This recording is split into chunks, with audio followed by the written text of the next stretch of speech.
French Colonization Part 2.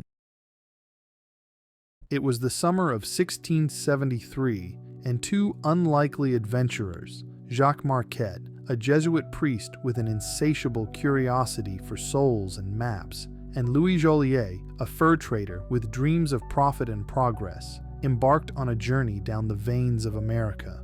Their mission was deceptively simple: to chart the Mississippi River and uncover its mysteries for the powers that be.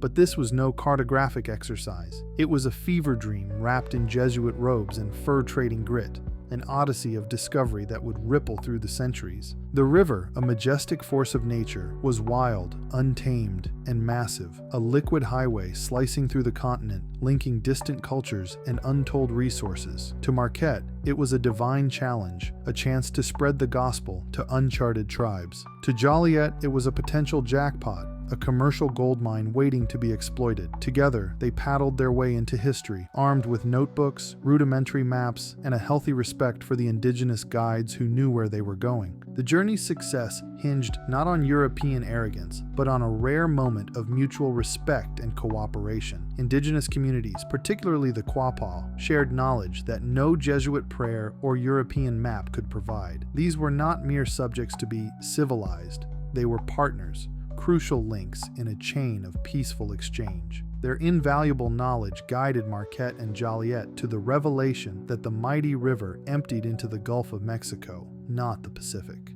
This revelation crushed European fantasies of a shortcut to Asia, but opened the door to something more significant: commerce, trade, and the interconnected web of markets. In this light, the expedition shone brightly. It was a testament to voluntary cooperation and the power of shared knowledge to foster innovation. Joliet's later appointment as royal hydrographer demonstrated how private enterprise and intellectual curiosity could benefit society, without the heavy hand of the state mucking things up. If only the story ended there with a toast to freedom and the invisible hand of the market. But maps are dangerous, especially when they fall into the hands of empires. The Mississippi, once a symbol of unbounded possibility, soon became a chessboard for colonial powers. First, the French, then the British, and eventually the Americans saw in those maps not opportunity, but territory, land to be claimed, taxed, and, if necessary, taken by force. The dream of free trade and voluntary exchange gave way to the statist nightmare of manifest destiny, a belief that the expansion of the United States across the continent was both justified and inevitable, often at the expense of indigenous communities. Native Americans, the architects of Marquette and Joliet's success, paid the steepest price. Once shared with mutual respect, their ancestral homelands became commodities in the eyes of bureaucrats and land speculators. Treaties were signed, promises made, and then, inevitably, broken. The Trail of Tears was not an accident of history, but the logical endpoint of a system that valued maps over morals and expansion over equity. The expedition, while a triumph of exploration, also marked the beginning of a tragic era for these communities. Fast forward to 1803. The Louisiana Purchase was heralded as a triumph of American ambition. It doubled the nation's size and opened new frontiers for entrepreneurs, settlers, and dreamers.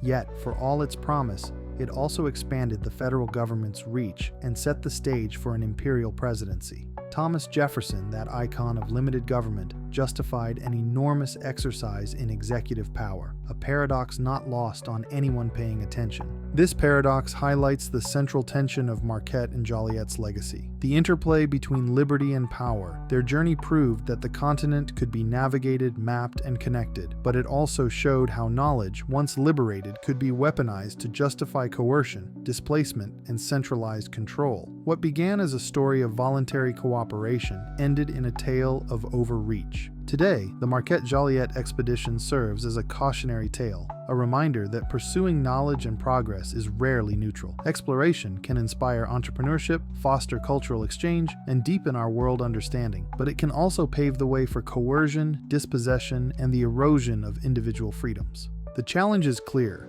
How do we embrace the spirit of exploration without succumbing to the pitfalls of exploitation? How do we balance curiosity with respect, innovation with justice, and growth with liberty? These are not merely historical questions, they are the moral imperatives of any society that values both progress and freedom. The balance between progress and ethics is not just a theoretical concept, but a crucial guide for our actions and decisions. As the Mississippi rolls southward, indifferent to the ambitions of empires and the dreams of traders, it carries with it the weight of history. Marquette and Joliet's voyage was a moment of possibility, a glimpse of what humanity can achieve when curiosity and cooperation lead. But it also serves as a warning. The currents of power are strong and can sweep even the noblest endeavors toward unintended shores. So, you've endured a slice of the RPTM podcast. We're not saying we aimed to tickle your funny bone, but we wouldn't mind if a chuckle accidentally slipped out. And hey, if we managed to wring a tear or two from those ducts of yours, that's just a bonus. If, against all odds, you found this episode remotely captivating, consider sparing a thumbs upward motion and indulge in the grand gesture of subscribing. Who knows, you might subject yourself to more of our potentially mind-stirring tete-a-tete in the future.